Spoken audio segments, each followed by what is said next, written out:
We are now in the midst of the most intense and focused negotiations for peace since the beginning of this war, for true lasting peace. And we are not talking about a pause or a temporary uncertain solution.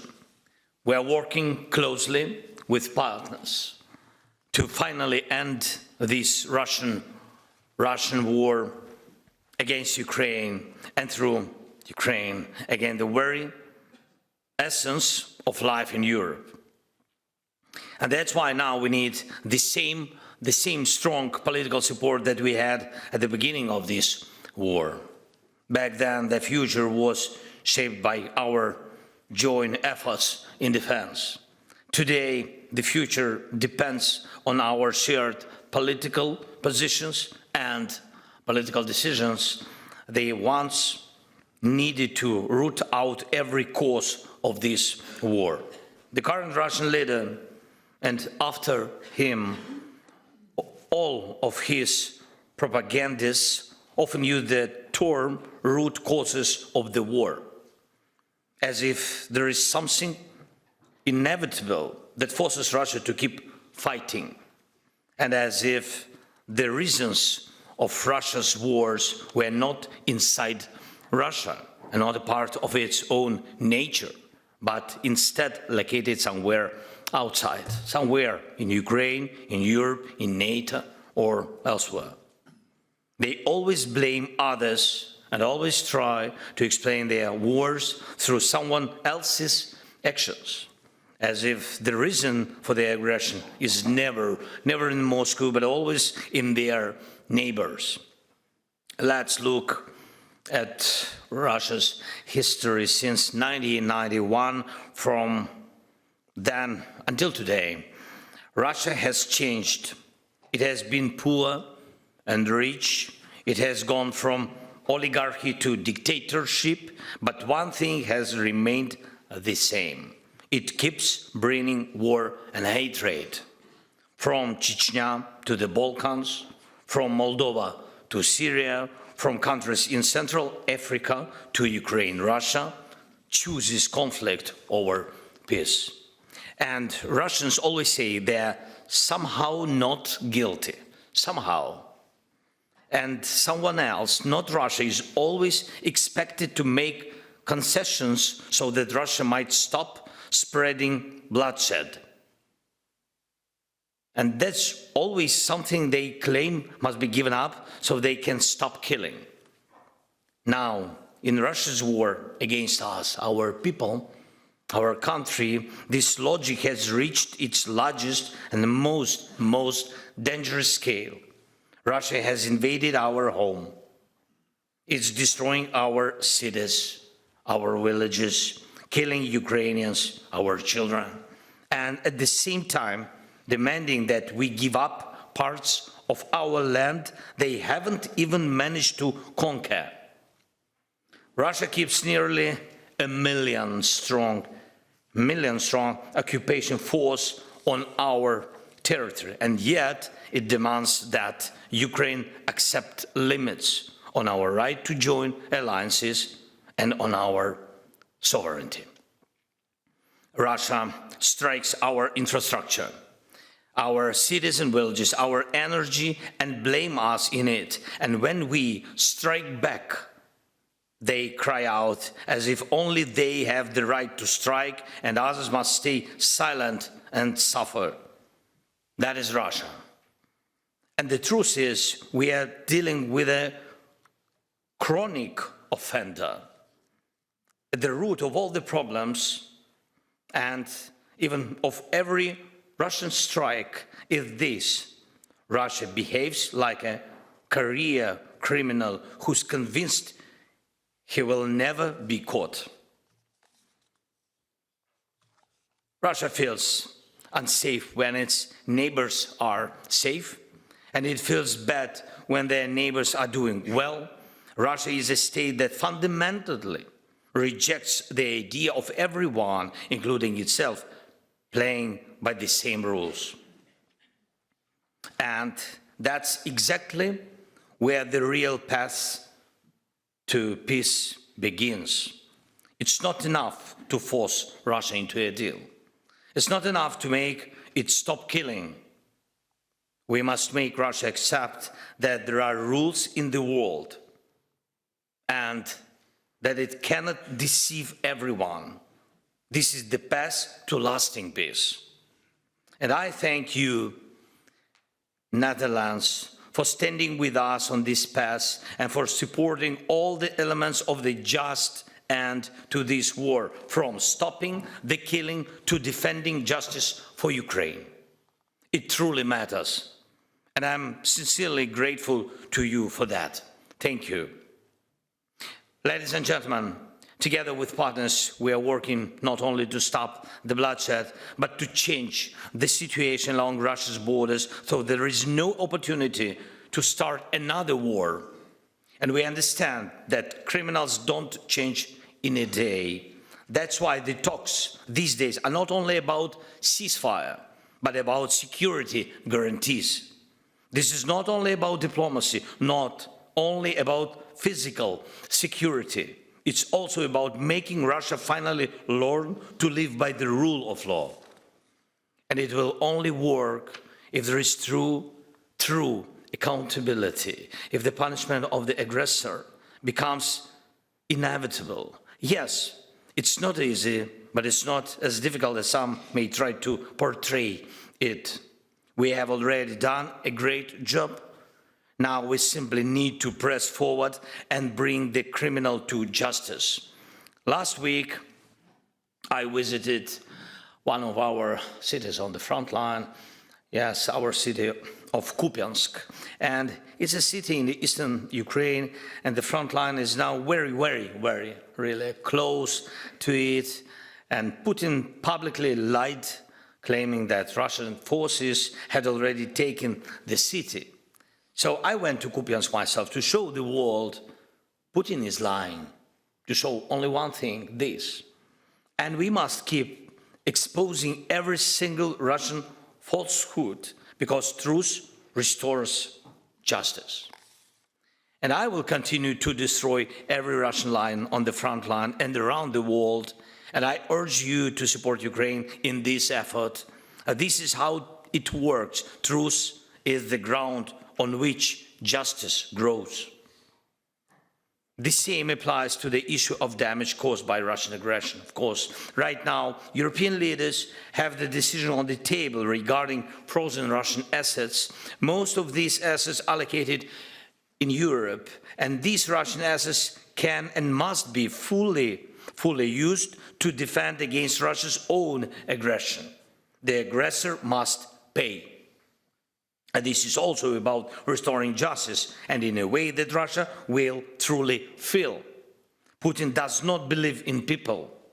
He believes only in power and in money. He spends around 30,000 soldiers' lives on the front every month. Not wounded, 30,000 each month killed. And there was a month when 25,000 Russians were killed. Another month, 31,000. We have drone footage confirming these deaths. Russian assaults are always insanely bloody, but Putin does not care.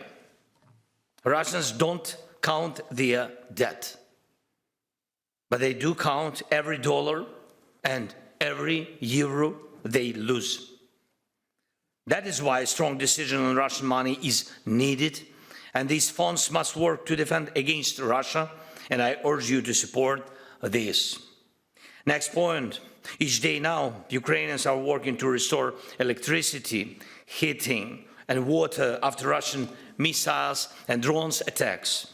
Russia is deliberately targeting our infrastructure. They know that in our region, the winter cold can become one of the most dangerous weapons. They try to use it against Ukrainians, against just ordinary people, against normal life. And that's why it's so important not to relax or rely on diplomacy alone. We must continue to strengthen our air defense, and we must support our ability to remain resilient under aggression. Every night, Ukrainian parents hold their children in basements and shelters every night, hoping that our air defense will hold. Strengthening Ukraine's air defense and energy resilience is not just military support, it's a protection of life, a chance for the future. And we really value everything that Netherlands has already provided, from Patriot systems and F-16 aircraft to artillery and drones. Thank you for that. And the Netherlands' leadership in the Pearl Initiative is especially meaningful, and these contributions help protect civilians and strengthen the air shield over Ukraine and over Europe. And we also welcome the steps toward joint drone production, which show that our cooperation is becoming deeper and more strategic. And I'm grateful to you for your decision to support us next year, 3.5 billion in support for Ukraine in 2026, and additional 2 in defense assistance adopted in December are powerful expressions of solidarity. We truly value this. Thank you so much. And every such act of solidarity proves one thing clearly: Russia's war will not become the norm, not now, not in the future. As long as you stand with us, and as long as our other partners stand with us, Russia stands alone with its war. This Sunday and Monday in Berlin, we held really intensive talks with President Trump's team and with Steve Witkoff, Jared Kushner, others, members of the team, and we're working in a great detail on documents that could stop the war and guarantee security. This is very important. And every single detail matters. Why? Because not a single detail must become a reward for Russia's aggression. If the aggressor receives a reward, he starts to believe that war pays off. And that is why justice must be central to ending this war. Please support this approach. Justice must not be pushed to the margins of diplomacy. And there was too little justice for Moldova, it's true, too little. And for Syria, and for many, many other countries, those wars dragged on. And today the problems are so difficult to solve. And we must show through Ukraine that Europe and the United States of America are capable of delivering real results in securing peace. One more point. In this war, each of us carries something that we really cannot forgive. Many Ukrainian families have lost loved ones. And Russia has completely destroyed dozens of our cities and really hundreds of villages. Our people have suffered many humiliations. Thousands of Ukrainians have suffered through brutal captivity. And during this war, there is hardly a crime against humanity that Russia has not committed. Even the Netherlands sadly knows all too well that these are not just words. We do remember MH17, a terrible act of Russian murder followed by shameful lies that cannot simply be forgotten, and the people will not forget. And when the guns stay silent, when the drones stop killing, the law must still speak. Russian root causes should be returned to Russia, and it cannot be that war criminals travel freely across Europe or the world as if they were tourists. It cannot be that those who killed are suddenly treated as respectable partners. That is why sanctions matter. And that is why conventions and mechanisms of international justice exist and must work. alongside diplomacy, defense support for Ukraine, support for our resilience, I ask you, please continue supporting efforts to ensure legal accountability for the aggressor. So no matter how difficult it may be, and no matter how long it takes Russian war criminals must be held accountable. And the Russian state must be held responsible for the crime of aggression. The Netherlands is one of the key drivers behind the creation of a tribunal for the crime of aggression and real accountability for war criminals. And I believe you understand every emotion we have when it comes to justice, and thank you for that. With partners like you and with approaches like yours, with the principled stance you continue to show, we can achieve a truly lasting peace. Please use your influence to help make it happen. Thank you very much. Thanks, Netherlands. Thank you for invitation, dear ladies and gentlemen. And I truly hope that the next time I address your parliament, it will be with gratitude for a peace that has been achieved. Thank you. Slava Ukraini.